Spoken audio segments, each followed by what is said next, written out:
I gotta imagine that taking the boot off is a good feeling at the end of the day. Yeah, I take it off during the day too. Yeah. My it was funny the way the surgeon mentioned it. She said, I have no problem with you taking it off and sitting on the couch or whatever. If you're going to be up and moving around, I don't care how little or much, put the boot on. It's okay. That's good. I get that. I think that makes some sense. Yeah, well, we talked a little bit about it after that because I was curious, with what I could and couldn't do and all that stuff anyway. And I know we talked about it some, but she said basically at this point it's a protective measure because if I do fall or whatever, there's at least something helping to try to keep and save the foot. It's not about the immobilization at all. So, It's impact protection. yep. And then yeah, I also think I have to imagine that at some point, maybe not, but it is also a reminder. Yeah, I don't really like at this point. It's been long enough. That's not as much of an issue. But it does help. Like if I feel like I'm putting more weight on the cast before I put more weight, like actually on the foot, if that makes sense. So, like if I'm sitting at the desk and I lean forward, right, and I notice that I'm uh, like more pressure, like the cast is moving against my calf a little bit, then it's, oh, I'm starting to put more weight there instead of putting it on the other foot kind of thing. So it does help a little bit, but I mean, I'm so acutely aware of it at this point that I don't know that it makes much difference. I feel like I don't know. I don't know that I've undergone something that was that long of a treatment, or but I feel like I've even. I guess yeah. I've thought there've been times where it's like, oh, I would not that I'm a forgetful person at all, or absent-minded in for the most part, but at some point I'd be like, oh, if n- nothing is indicating to me otherwise, I would accidentally do something. I feel like that's. But again, I haven't done something this long, so maybe I would get used to it the same way. Well, the first couple of weeks, it was pretty acute anyway, just because it was so quick post surgery. But the hard cast, I noticed that that's really when it kind of cemented in my head as a like how to navigate and everything. Because at that point, I wasn't as concerned about like accidentally bumping my foot against anything either, because it was protected. Like if it hit the side of something, no big deal. But those those 4 weeks really helped make me very acutely aware of just the foot in general, like in space, and how much space needed to move around and do things and everything else. And so the boot is bigger. There have been some instances where I thought I had enough space to turn and clear something and I didn't. But outside of that, it's just kind of a more of the same. And I feel so vulnerable if I do have it off that I think that's more the reminder of to be extremely careful. Because like after I do a workout, when I work out, I sweat, just plain and simple. And so, That's all of us, I think, well, yeah, but some but more than others. Yeah, yeah, but if the boot, that means because I only have one, it means the boot is soaked, after that workout. And so I will leave it off for 15, 20 minutes to try to dry out some. And during that time, if I do get up and put the knee crutch on, I move so slow just because I'm that much more cognizant of if something happens, it's fucked kind of thing. Um, and at this point, I don't think it's really as bad as I, I imagine it to be, but I'm going to continue to imagine it to be that way just because I would rather not screw up at this point, being this far into the timeline. right. And that makes a lot of sense. It is going to be interesting though, when PT and all starts. Like I've been told, or I've read, I put it that way, to expect a pretty significant amount of pain figuring out how to walk again. Um, I'm not entirely sure if it's I don't know for sure what drives it, but everything that I've read has said that the first couple of weeks are just very painful. So I don't know if it's tightness or because of the bone work and the nerves around it, and maybe none of that really gets triggered to heal until after you start putting pressure. Like I don't know. I feel like it would be maybe a little all of the above. Probably, and I'm sure there's probably some level of. I mean, there's now titanium in my foot that didn't used to be there, so I would imagine there's also some level of just a difference in pressure that probably the body has to adapt to as well. I don't know. We'll see. We'll find out in a few weeks. Yeah. Oh, I'm. Yeah. I don't think I've. I don't. I've done some PT for like. Oh man, I think I injured a tricep once, and so with soft tissue injuries, I don't think it. It was just it was one of those things where it's like something wasn't right. I know that I've talked about this before, but it was one of the things I know I injured it lifting weights because I was in a class and I was using a machine. I took a class to learn how to lift weights without injuring myself, and ended up injuring myself because I think the person who was teaching the class, I think they were knowledgeable. It's just like, I don't know. There's little things that I think that if I'd just been working with like just a friend who knew how to lift weights, I wouldn't have done this. I wouldn't have had this injury. But it's never been a major issue. But I do remember in my mid-20s, I lifted a backpack and I hurt it. I re-injured it. Just a normal weighted, a backpack with a normal amount of like school books in it. Not a big deal. It wasn't it wasn't overloaded, and it was an issue. So I went and did some PT on it, and but that was like not really painful. It was just trying to get it strong again. So Yeah, and I would imagine, like even just thinking about it a little bit more in my head, part of what's probably painful is just thinking about how much those muscles have atrophied and there's not as much yeah, support in general. And so I'm sure that's part of it too. at least you won't be like the guy from the second season of Shrinking. Oh, yeah. Took me a minute. I had to go through and replay in my head what. Yeah. Yeah, when I was watching that, I was like, man, I think it's Heidi Gardner. I'm just like, it's like I wouldn't have expected her to have that kind of acting range just having watched her on SNL. Yeah. She portrayed the yeah. I don't know. I've gotten to a point where I don't really. I'm not going to say I'm not surprised. I think I give comedians more credit than I used to by a long shot after seeing how many of them have pretty significant range. Thinking about people like Jim Carrey and Adam Sandler, and even Vince Vaughn, even though Vaughn tends to play the same role over and over, there are flashes if you pay attention to him being able to do more than he necessarily chooses to do. And so after seeing a number of those, and like Chris Rock, another one, Kevin Hart, just there have been enough comedians that I feel like they're better actors than people give them credit for in general. I agree. They're also better at telling the truth than they're better at delivering the news than the news. Um, I mean, they are. No, I'm not laughing because I disagree. Did you see? Oh, I know. Did you see that there was I don't know if it was a short or a behind the scenes clip or what, but it was Jordan Klepper and Desi. Desi Lydic. Lydic. I couldn't remember the last name for a moment there.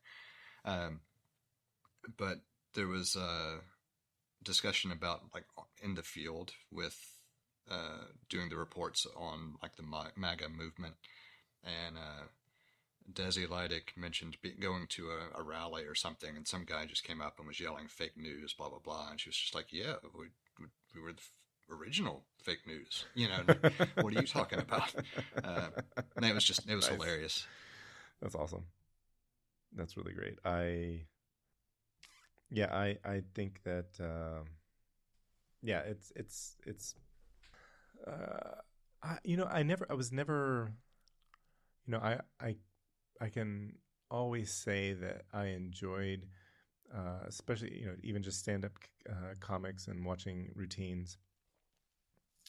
For I don't ever remember not enjoying that, but it was in the last 5 years that I really have sought them out. Like it's like, okay, I want to see comedians. I want I want to watch them. I want to see their performances. I want to listen to them, and yeah. So I have been told that if I ever go to a show with my wife, we are not allowed to sit anywhere near the stage, How and that come? is simply because I I don't necessarily consciously try to get the attention of the comic so that I can get picked on, but I do definitely unconsciously, and I often get picked on, and I'm looking forward to it. Like that's, I wouldn't say it's a goal of mine, but I very much enjoy it. I very much like, for me, like I'm gonna laugh. I laugh extra loud at shows to show the comic that I'm engaged and they're doing a good job. That's like, I don't ever heckle comics because that's not what I'm there for. Um, the only time I've ever said something, it wasn't a heckle. I did see a show and the comic said, the comic was, made a disparaging remark about trans people. And I was actually there with a friend whose um, son is trans. And I got that wrong. Their AMAB son was their AMAB daughter. Shoot, foobarred all this. So I had a friend who has a trans child, and and I could tell that she didn't appreciate the joke, and I said bad form. I guess that's the only time I've heckled a comedian, and I said that's bad. I just shouted out bad form, and it was just kind of like the comedian knew. I guess I should tell the story. The comedian knew that it was not the right. It wasn't a good joke for the room. It didn't.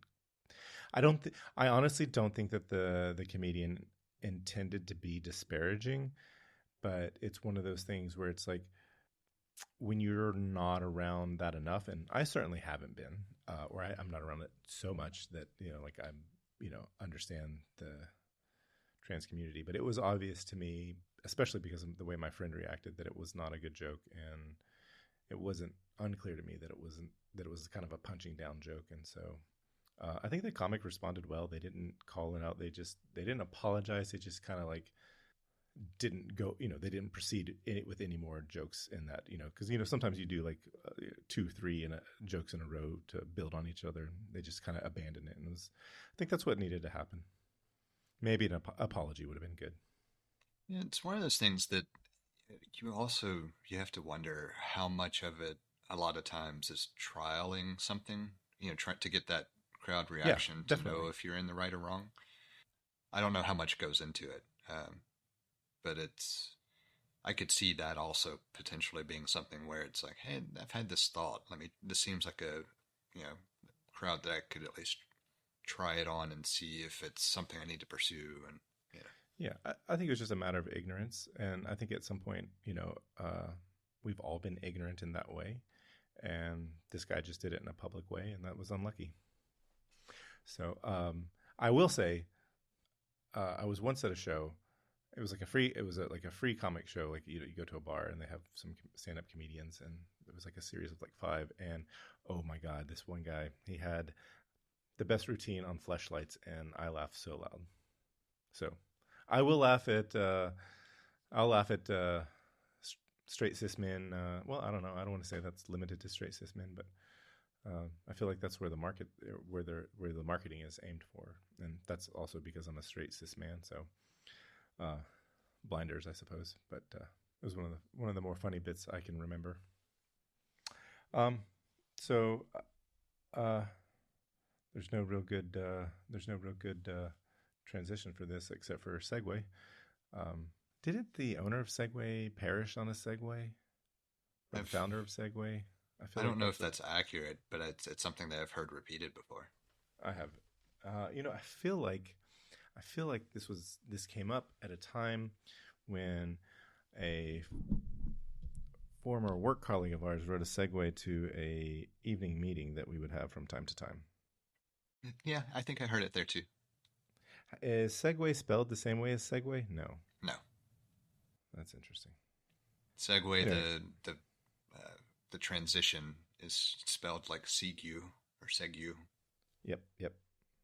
And Segway, the brand. mode of transportation, is spelled with a, I guess it is a brand. Yeah, the way you would phonetically think. Yes, yeah. And honestly, that's how I thought about how transition was spelled. So until I saw it written. Anyway, I segued into a terrible tangent. No, not a terrible offshoot. I don't know. Too many metaphors and not enough discussion. I wanted to segue to the message.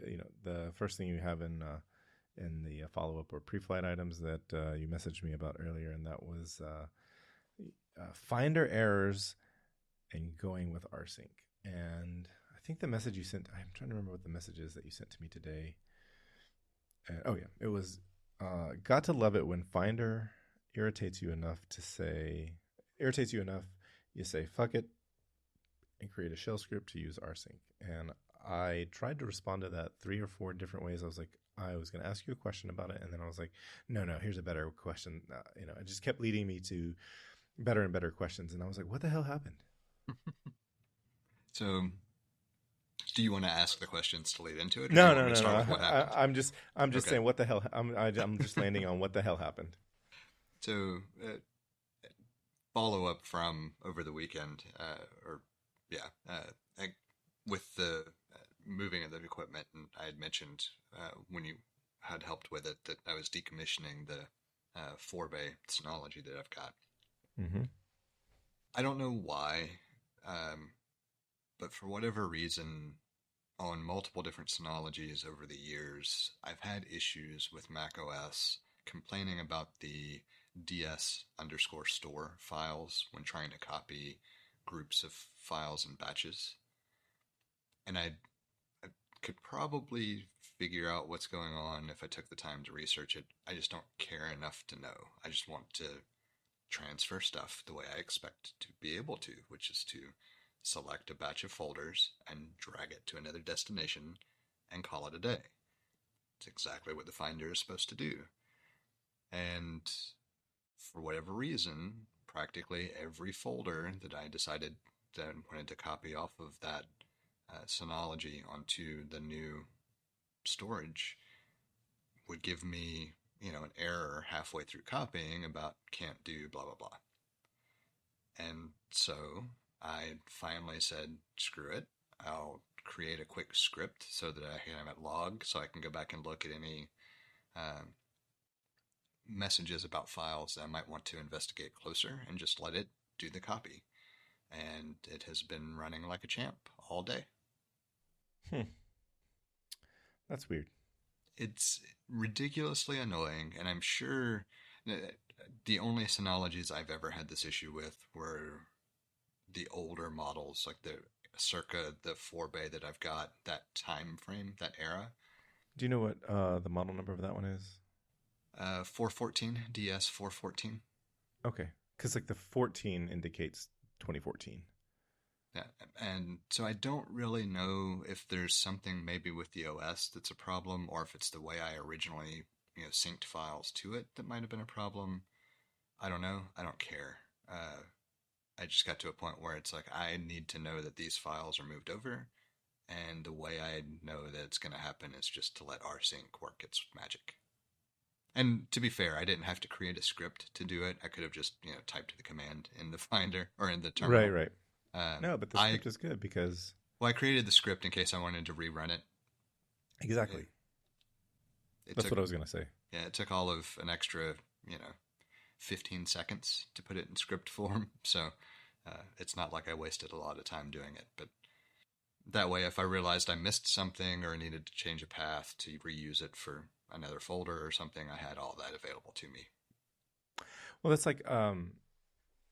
there's every so often, every so often I would, at your previous job, my current job, I'd have to download a file from a server, site, sites.xml. And I don't know, I got tired of just always doing that and, pulling it down, and, it's a simple enough command. But what did I do? I wrote a script. I think the script, it's not longer than the command itself, but I took what I wanted to do and put it in script form. And at this point, I think it's the most complex script I've written without any help from the internet, which is not complex at all. The funny thing is, not long after starting, I wrote a script to do the same thing, but I also added other steps in because I would create a backup of the existing one, modify the one that I pulled down with a couple of things I wanted modified for my purposes, and then it eventually expanded into a couple of different versions for a couple of different use cases that most people wouldn't have had anyway. But that way I could just keep adding to the script every time I had to modify something. It's all right, well, I'll just add it to the current list of things that currently happens when I need to go refresh that. What were you modifying? Like, I get wanting to make a backup of the old one, but what were you modifying? I'm curious. Depending on how you did some things with connections, with the forwarding of ports and all for virtual. I'm trying to say things that aren't potentially proprietary. Issues. Yeah. So to get to a point where you could visually load a browser interface over the connection as well, to do some of that and to do it for the expansion later with the other Bastion hosts or jump boxes. Like, I would have a lot of that stuff copied and merged into one file so I could use a couple of different sets of commands and have things work the way I needed them to, because I did mine different from everybody else, where I did a lot of processing locally on how I connected to other things, and I did it so that I wouldn't have to. I could just run a command with a name, and it would take something available. It wouldn't have to. I'd have to go back and pull it up and show you kind of a lot of the things I did for it to really make sense. But it was for the ability to use two different sets of scripts to be able to grab things and run commands via Ansible, or do visual tunneling and everything else to pull up the browser and do SSH connections. Like, all of that was driven off the same file and same thing. I just had to add some local port information to make it happen. And so what I did was just add that to a script so that when I would back up the current one, download the fresh one, apply the edits that I would use for my local stuff, also apply some edits to use the same scripts for a couple of other servers that were not customer facing. And yeah. Okay. I just made it multifunctional. Yeah, I was going to say I can kind of imagine some of what I can think of some of what you're doing just with let my imagination run free for a few minutes. But yeah, interesting. I that made me think of today. I think I might have talked about this last time or in the last few episodes, where I've gotten ChatGPT to help me out with some things where it's like, oh, I came across this command. I know what it's for, but I want to break it down, and I'll put the command in ChatGPT and I say, can you explain this command to me and all the arguments and what they do and so forth.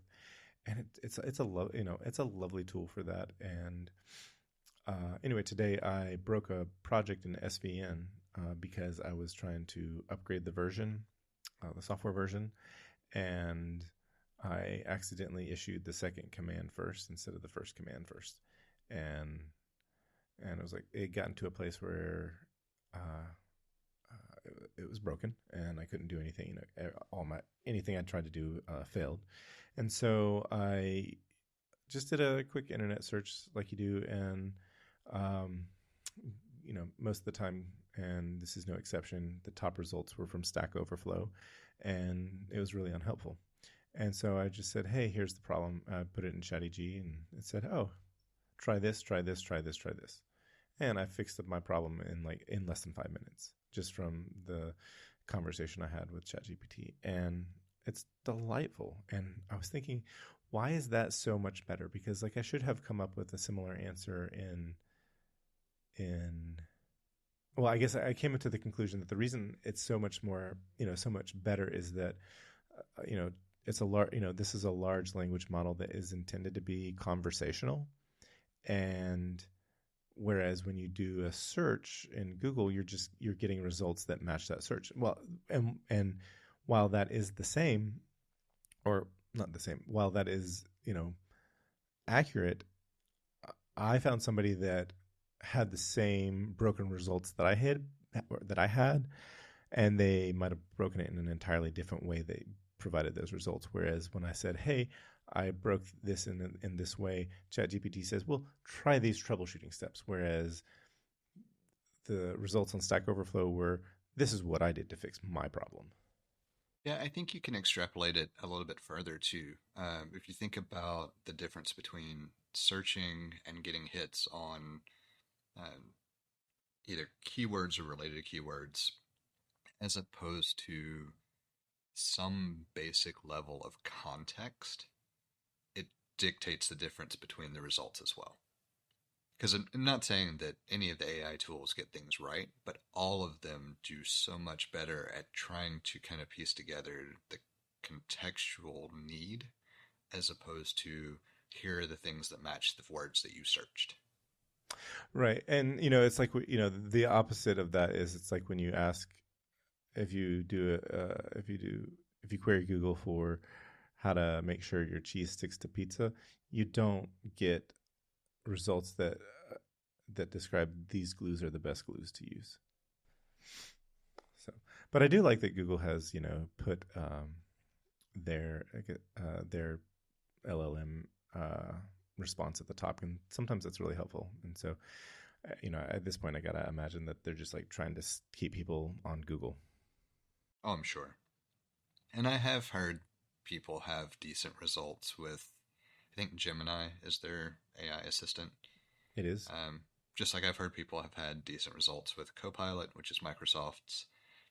I don't use any of them. I go straight to the either OpenAI with ChatGPT, or I have used Claude, Who's Claude.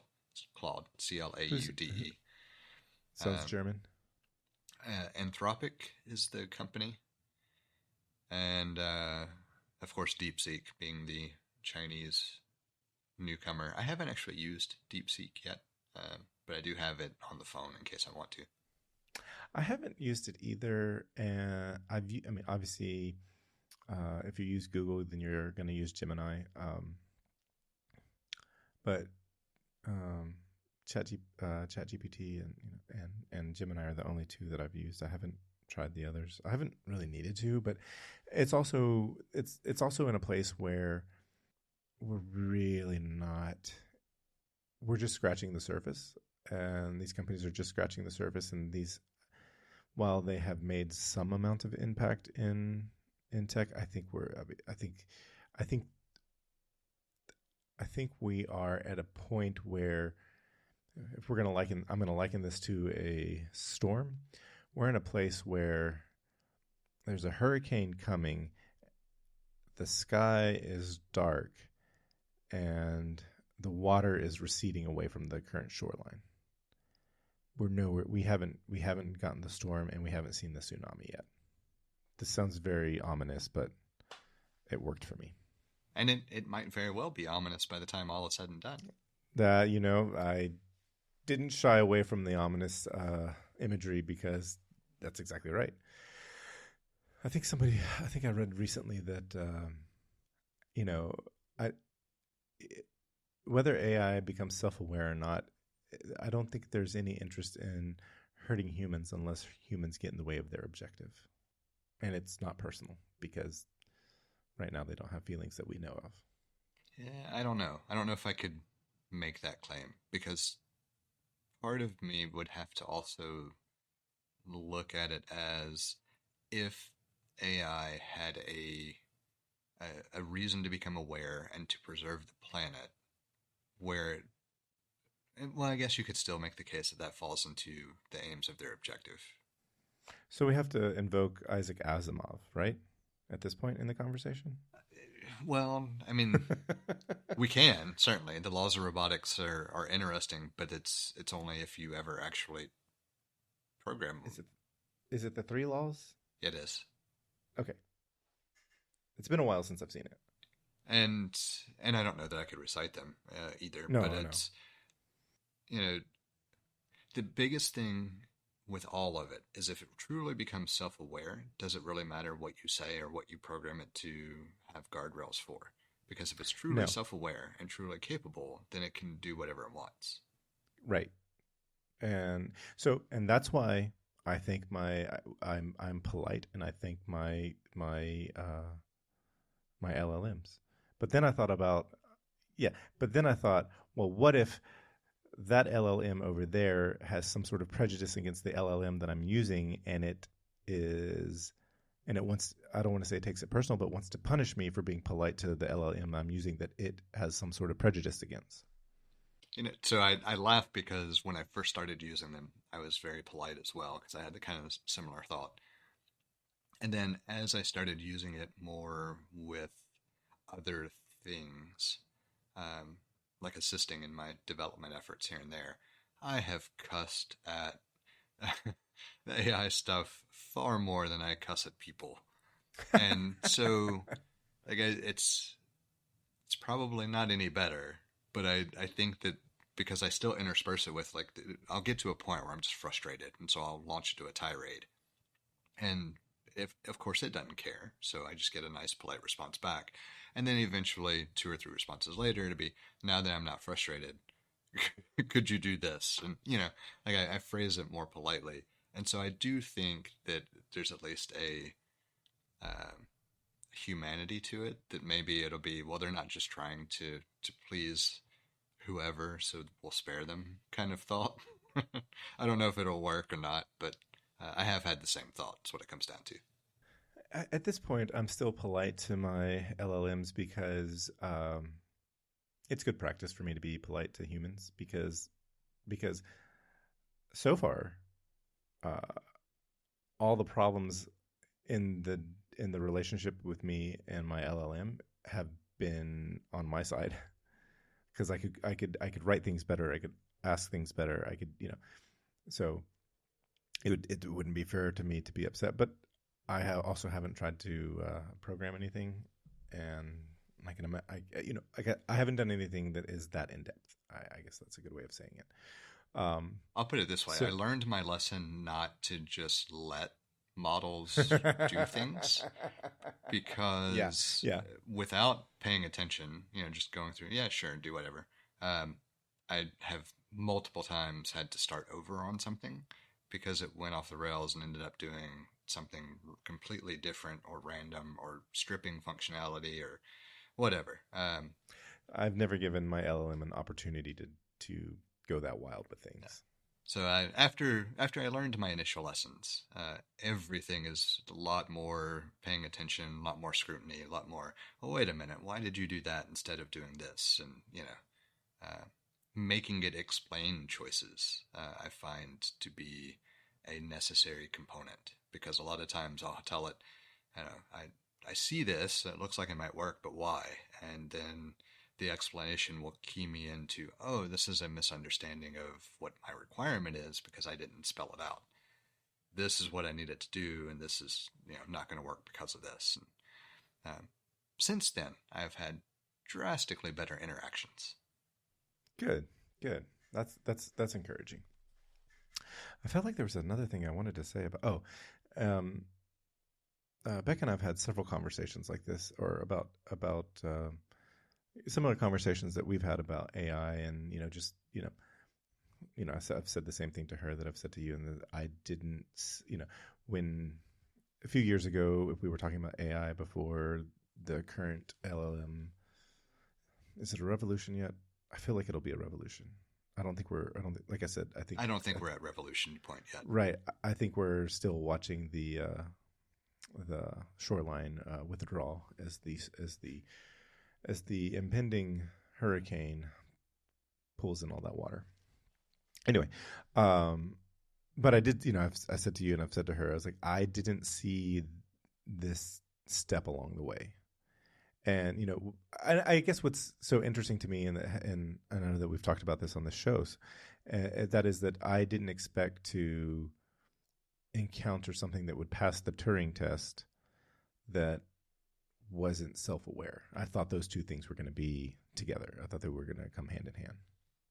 And so we got into a conversation about that. That sort of evolved into a conversation about what if maybe when we're the oldest generation, or our kids are the oldest generation, they have a prejudice against people that want to have relationships with self-aware robots. I think we've talked about this too, because I forgot to bring up replicants.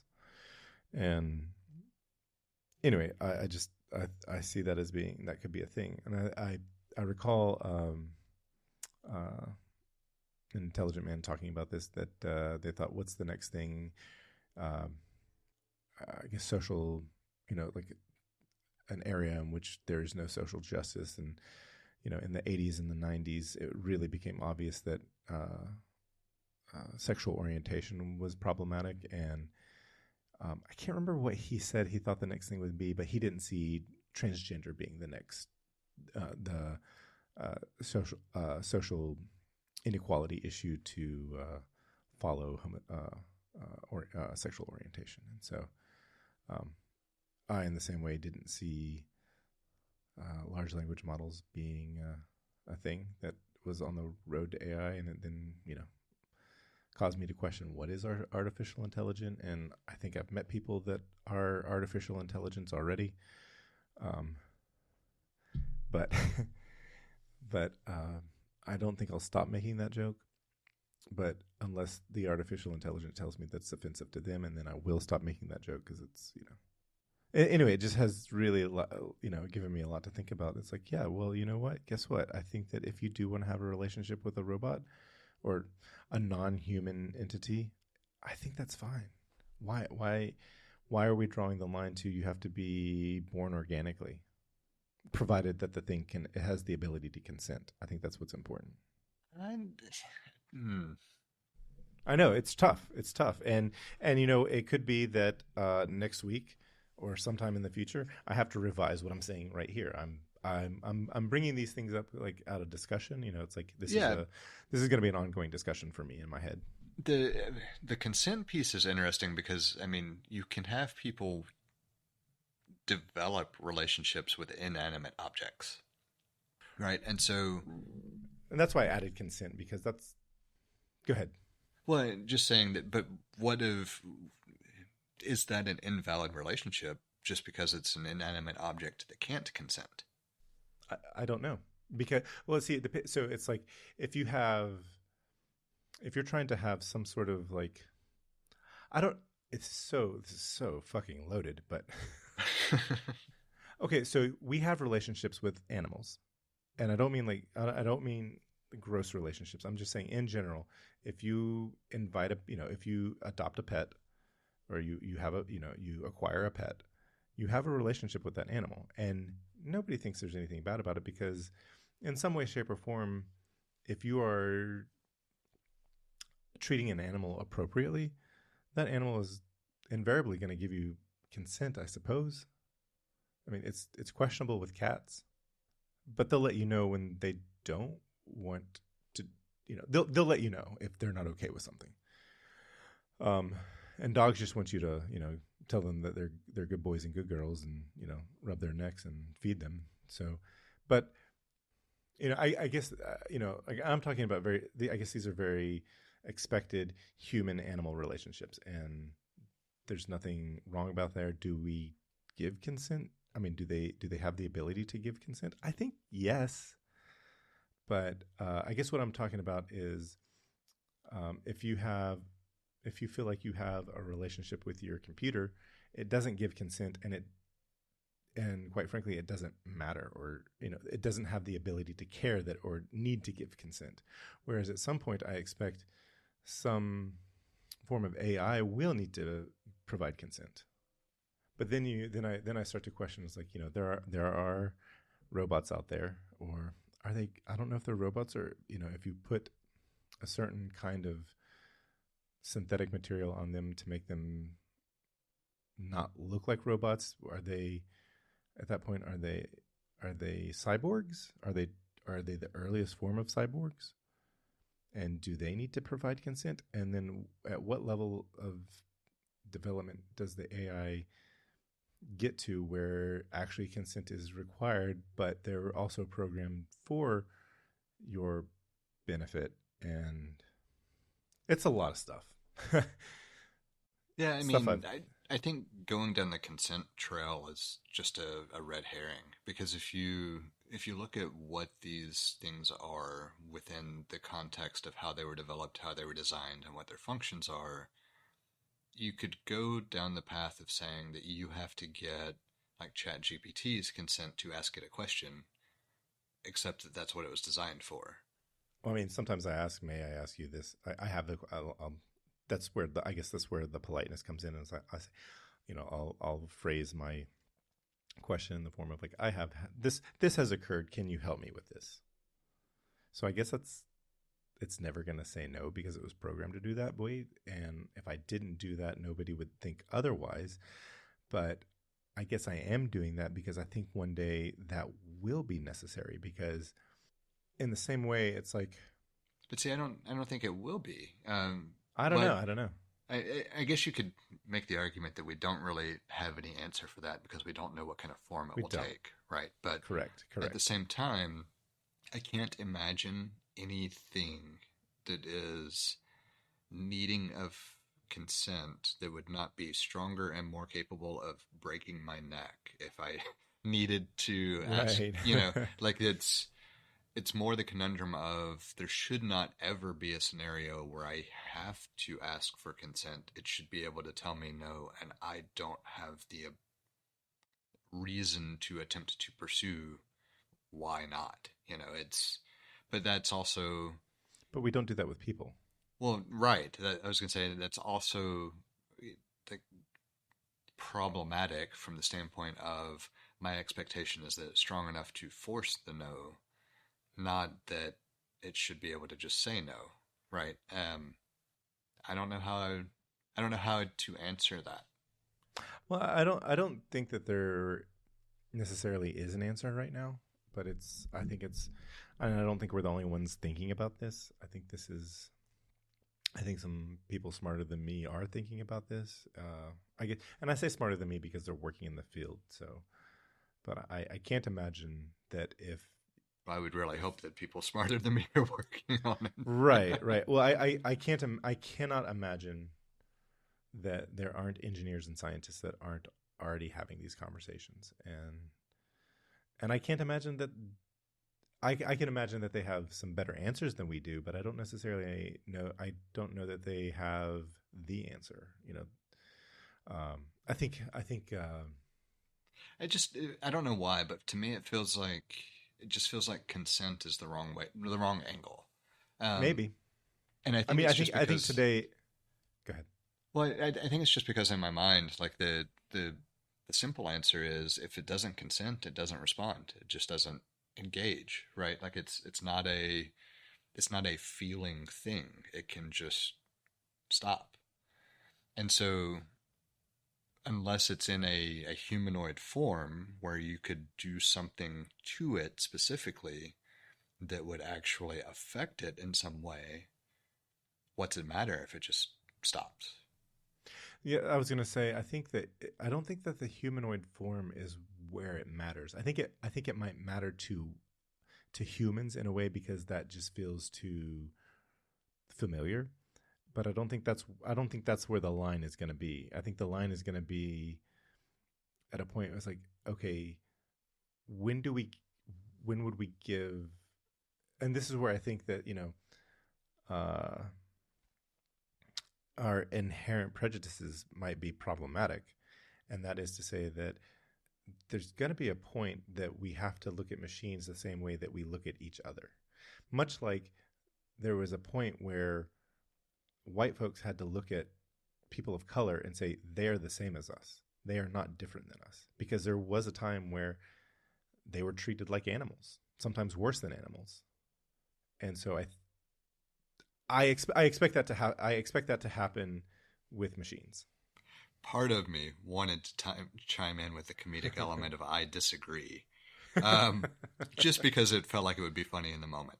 But taking a step back, like thinking about that comparison, I do somewhat disagree. Not that that's a thing that will have to be addressed, but that I don't think we're capable of imagining what form it will be addressed in, because I doubt it will be in humanoid form. Kind of going back to the other point, right?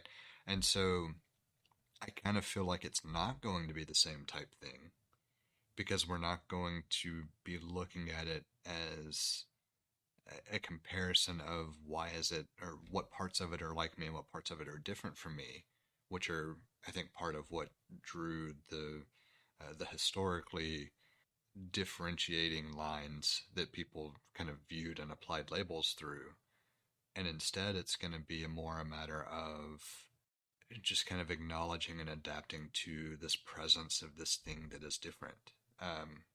Which I mean, you can make the argument that's the same thing, right? Like it's kind of a semantic argument. But I think what I'm trying to drive more at is that I think it's going to be different because it's not going to have a similar feel and appearance at the time. Where you can say, even though there are differences physically, like you can visually see the differences very quickly and very easily between different types of people, whether it's people of color as opposed to white people, or redheads as opposed to blondes, like whatever the physical difference that there could be some basis for attempting to discriminate on, that people would point to, there's still such similarity that drives that differentiator, that I think we're going to not have that familiarity piece.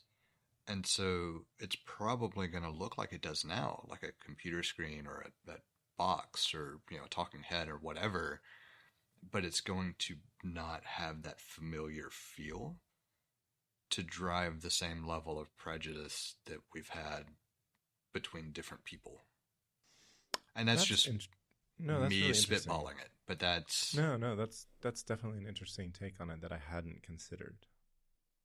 And I guess I kind of skipped over that because I thought about, because I expect there's going to be people that want to have relationships with their robots. Well, I mean, we have that now with the LLMs. That's true, but you can't fuck an LLM. Well, I mean, not yet. In the same way you can't fuck a celebrity. I mean, there's still people who fantasize about it, right? Like it's. But the fantasy is different than. Yes, but what I'm getting at though is like there are current bots that will mimic conversational behavior and flirtatious behavior and that kind of thing. So that exists. You can generate images of people however you want. So that exists. And so the current level of fantasizing about an AI bot or thing coincides with the everyday person's general level of fantasizing about a relationship with a known other person. So we're already kind of at that same familiarity point. The difference is just there's no 0% chance of being able to have any type of intercourse with the LLM, and there might be a 0.0000001% chance of whatever the celebrity crush is. And so there's a slight difference there, but it's the same day-to-day. I think the big difference here is that with a human being, you don't have components that can be removed, that are interreplaceable, or that can be swapped out. There's I say that, but you can take you can have your kidney removed. It's not great, but it can be done. And I don't mean it that I follow what you're getting at, but you're yeah, yeah. so It's like hold on. I you can have to interrupt because the go ahead. hilarious thing in my head that when you first started talking about it was today I'm straight, tomorrow I'm gay. you know, just swap Right. out the genitalia and have fun. Right, right. But that's a whole So different tangent. you can't I had to toss that in yeah. there. With a human you can't just be like, "Oh, let me," there's no shutting off, you know. For all intents and purposes, componentry is not interchangeable. It's not you can't get it doesn't get damaged and you can swap it out and replace it. Whereas if you did have a fuckbot that had an LLM and that could respond to you and have some sort of conversation, whether it's self-aware or not, you know, let's say it just is good enough to pass the Turing test, then you can say, well, it's uh, whether it is in whether it's software running on your in Mac OS or it is software running inside of um, a doll that you can put your genitals in and do things to. It's not the same thing. There is some amount of disassociate or like I'm this, the LLM is this component of it, and the body is this, the doll part is this component of it, and they are not the same things. Whereas it's like, as humans, we are organic beings that develop and are programmed throughout life by society and the people that we know and the experiences that we have and the memories that we create, and it's all very there's a lot of synergy there. Unless we're actually in a simulation. Well, let's come back to that. Well, I'll forget. Lest I forget. I heard this thing. There's two things. We are either at the very end of an infinite, or I guess not infinite, but we at a potentially seemingly infinite series of simulations, or we are the first simulation, or we are not a simulation. Because human beings have created simulations, but we haven't created simulations that can create simulations. So we are either at the very end of a bunch of simulations that can create simulations, and we haven't developed enough to create the next simulation that doesn't realize it's a simulation, or we're the first ones. Or there's a hard limit on what's been allowed, so that any attempts always fail. That would be the end of at the end of a line of simulations, right?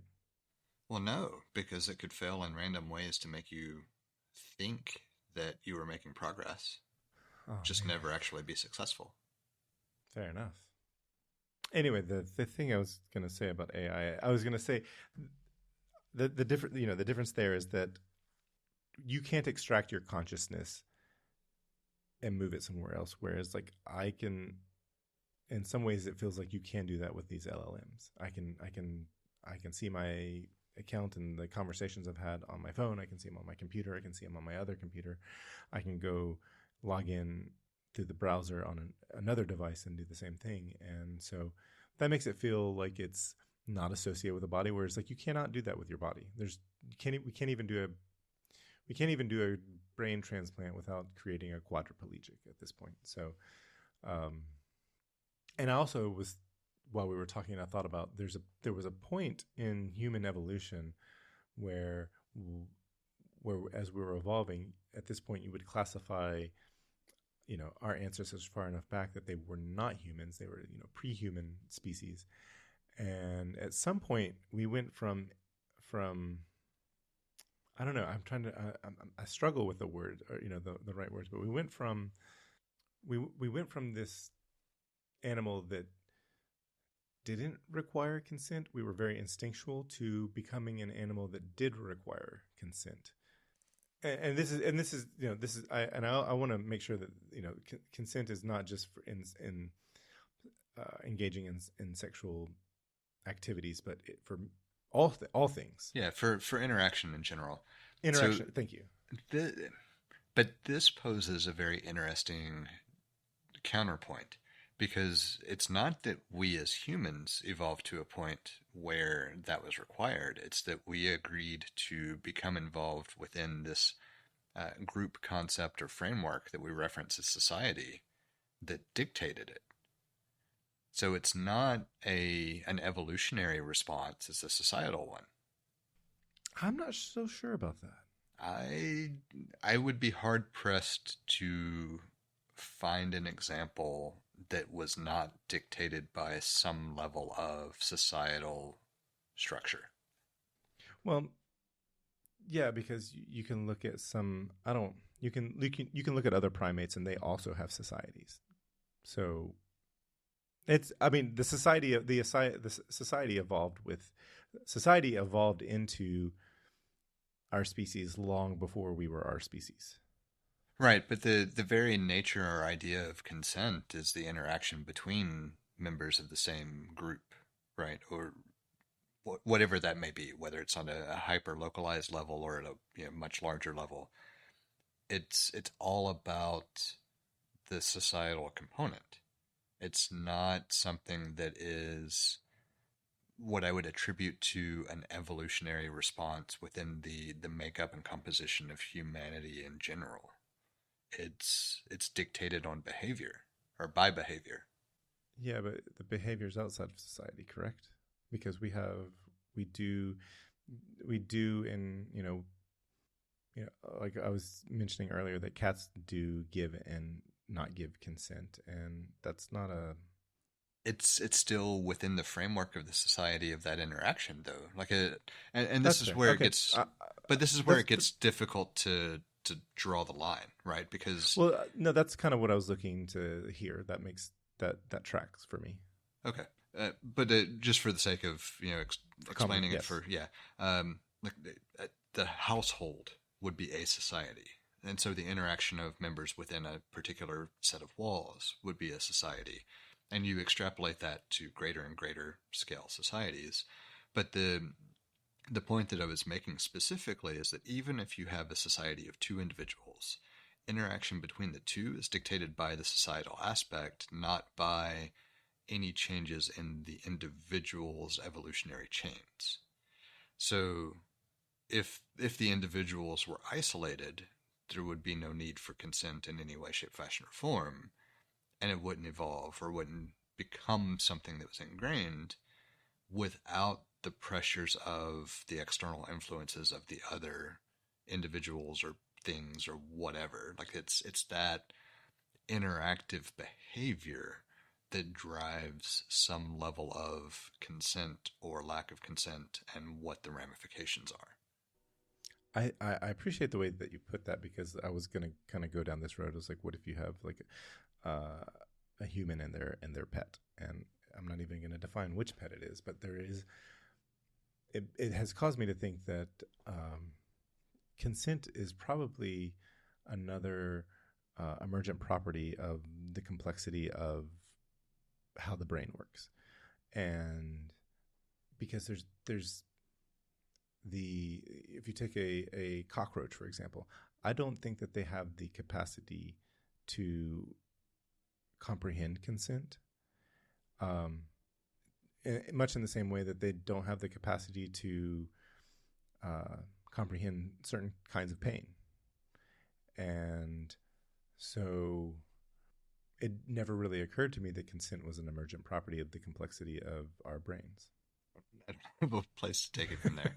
I was really trying to come up with something, um, but yeah, I mean, I would agree in general with Yeah, I just kind of where that landed. so and because I guess where I was gonna say, like, a person and their pet, there's a certain, the complexity of certain pets. It's like, that you can do harm to that pet because you can frighten it, you can make it afraid of you, you can do things to it that they did not provide consent for, that it damages its well-being, its psychology. And so at that point, anything whose psychology can be harmed in that way requires and deserves consent for how it's treated. And there's varying levels of, like, the complexity of consent that um, Yeah, and I think that's why I would walk back my original statement about I think consent being a red herring. I don't think it's necessarily a red herring as much as it is it's not an all inclusive concept for what it would need to be. Mm-hmm. Yeah, because like the word consent is we use it in very specific ways that lead us down particular pathways of thinking that are not encompassing the full idea of what consent is. Right. And so I would agree with the idea as a discussion point more so than I would have when we started, but I do think it doesn't encompass everything that it would have to encompass to actually be an accurate descriptor for kind of what that next evolution would be. So I expect somewhere, because while I don't think Google requires my consent for me to ask it certain things, I do think that AI will eventually evolve or be iterated upon to require a certain kind of consent. I don't know. That's me sticking a wet finger in the air. So I guess it depends on how long we continue with the terms and conditions charade. Fair. That's the current form of consent that we have with them, and their programmers and owners and so forth, which makes it sound very. I guess I'm personifying them too much because they are conversational. But when I said that, it made me feel kind of icky to say they have owners, they have they're owned, and it felt weird to say that, and that's weird. Now it's weird for me to think that it felt weird to say that. I think it's actually natural to feel weird about it because even the people who work on it can't fully explain or answer how certain aspects work. And so if you can't explain it, how can you own it? I don't know.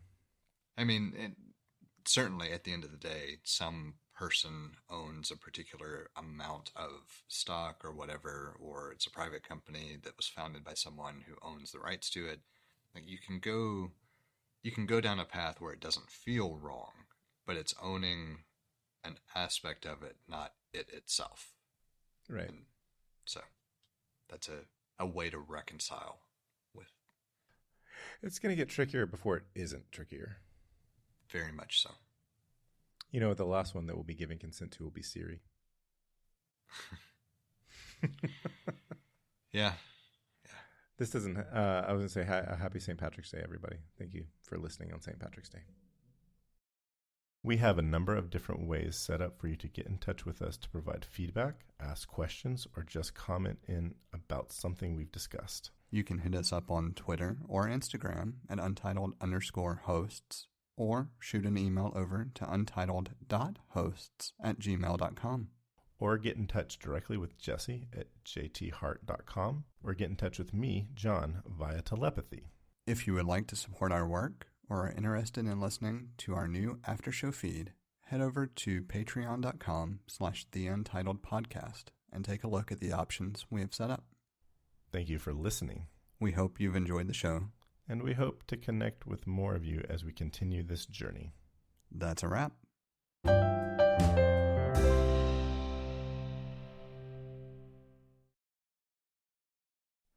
This doesn't have to make the cut, but I was just thinking about how wanted to bounce some, have an Apple discussion with you. Because there's new things to talk about and new things to talk about. I mean, depending on what it is, it could very well actually bleed into my other topic. Your home lab direction. Yeah, I ordered a Mac Pro. Not a new one. Okay. Let me immediately put that out there. Apple SoC Mac Pro? No. Okay. Those are Intel? way too expensive. Yes. Yeah. God, what year were those? The trash can. 20, the 2013. Yeah. Interesting. Tell me what. Oh, that's not what I was expecting. I mean, they're at a great price. Well, that's entirely why. Like I always liked them, and even though they proved to not be the form factor that needed to exist going forward. But like in thinking about what I have here and what I'm doing, what I'm playing around with, I've got an i3 Mac Mini sitting in there with 8 gigs of RAM. That's really garbage with regard to specs and everything else, right? I can order this Mac Pro. The Intel Mac Mini? Yeah. Okay. I can order this Mac Pro with a Xeon chip and 64 gigs of RAM and a terabyte drive, and it blows the Mini out of the water, and it's a Yeah. couple $100. And so I went ahead and ordered one. And it's just one, I did think the design was cool, so I would like to have it to add No, to it's an my awesome design. collection. And two, for a couple $100, I can pull that Intel Mac Mini out and do something else with it, and actually let the Mac Pro run something with some meat to it. I have no idea what I'm going to actually run with it, but that's a problem for another day. No, it's a cool idea. Was it eBay or? Yes, eBay. Okay. Yeah, no, it's interesting. Yeah, it's really interesting to me. No, it's a cool one. I agree with you. It's a cool computer, and it's got cube vibes, but it was actually pretty high powered. Well, it was at the time that it was released, it was the most powerful Mac that you could get. And I mean, it's got dual AMD video cards with I think it was 6 gigs of RAM per card. Like it's pretty stout GPU capability. Yeah. Oh yeah. GPUs just didn't go in that direction. I mean, it's I guess it's academic at this point, but Apple thought this is where they bet on the market. They bet on where computing was going to go, and they put a lot of design into dual GPU architecture, and it just didn't pan out that way. But that kind of leads me into, so I guess this was very interesting that where the power ended up going was, system on a chip. They make their own system on a chip, and that has proved to be a fantastic decision on their.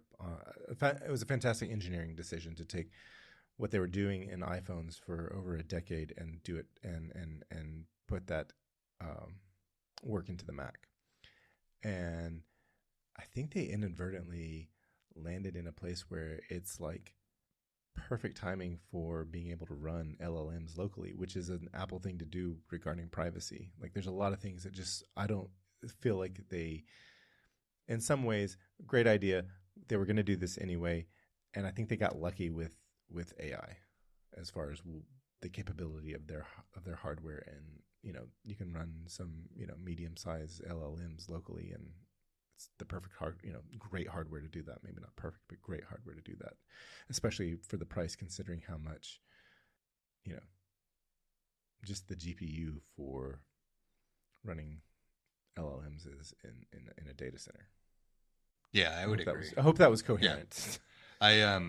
Well, and like as you were talking about it, just thinking about other things that they've been fortunate with this transition where even though there are benchmark differences between generations, and you can see that there is something going on, like my computer today feels just as responsive as it did from day one. It doesn't feel like it's aging the same way previous generations aged.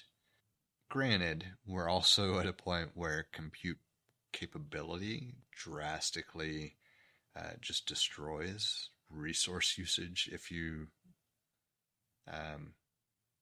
attempt to try to be ahead of the curve. Like if you try to build a machine for 3 or 5 years instead of just taking base models. But even then, like going back to, I was disparaging the i3, it runs fine. It does everything it needs to do without a problem. It's sluggish if I try to do any professional work on it, but anything I'm doing for home use is perfectly fine. And it's a shit machine at this point compared to what's available, right? And so, Right. Even the M1 Mac Mini that was the same form factor, the one that I actually use more than the Intel one, like that one feels normal even today with the stuff that I throw at it. And it's certainly not a great machine either compared to what else I have available to me. So I think the capabilities of the SoC architecture and the transition and everything else really are lucky with regard to software platforms not even today still truly taking advantage of it, except for the native stuff Apple does. And so, sure, you get a benefit from other applications with the resources available, but you don't really get the capabilities that it could be able to do or capable of because they're still just not there in the development lifecycle. Like Apple is closer to being there because they designed the hardware, but even then, the stuff that they do doesn't really feel like it takes advantage of all the resources available to it. And so it's a long way of saying that, yes, I think they were lucky in timing. They were just across the board. But above and beyond that, the way the architecture actually functions makes them so far ahead of what the software can reasonably take advantage of that we're not going to really see whether they were lucky or forward thinking for another probably 5 to 8 years, if that makes sense. I think so. Like it's just too early in the transition phase now still for us to really see software take advantage of even a portion of what's available to it. Well, yeah, that's that's that's kind of some of what I was thinking. It's they. I don't think that they stumbled upon this. I just don't think that it wasn't a prior to us calling all LLMs AI. Um, you heard this in the marketing terms for machine learning. I mean, because it was Right. machine learning, and And it I is think still it is machine yes, learning. Yeah. and I think we've just changed marketing terms here. And I was gonna say I think there was an emphasis. Apple was doing a lot of machine learning, and there was an emphasis on that. But I guess because that was some of the focus, not in the iteration that we're looking at today that's available to the masses, but because it was it was a part of Mac OS that I think that they didn't necessarily just stumble upon it, but it wasn't necessarily a top factor in the design of their chips, but it was definitely a part, taken into consideration. And it was fortuitous that where we are with AI, this hardware is what is needed for this, especially because because of Apple's privacy focus and wanting to do things on device. So I have never seen Apple upgrade RAM so quickly as to make as many computers today available to run AI and I don't think it's necessarily the AI that they're releasing today, but rather what they plan to release, or hoping that they. I guess they were hoping to release some things, around, Q2 of 2025, but recent announcements says it's going to be delayed for a little bit.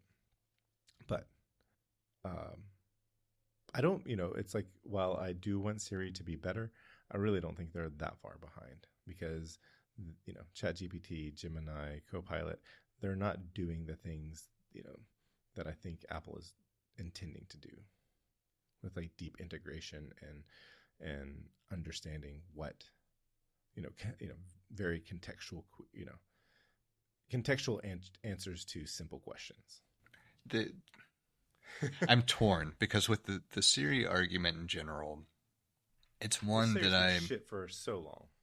Well, and it's one that I've gone back and forth with its absolute garbage, and it's not as bad as I say it is. Yes. And I think a lot of it is because it's so, maybe not it. So back up ever so slightly. I don't know how much of my problem with Siri is my speech patterns and enunciation as opposed to Siri itself. Well, the problem is that you're asking that question.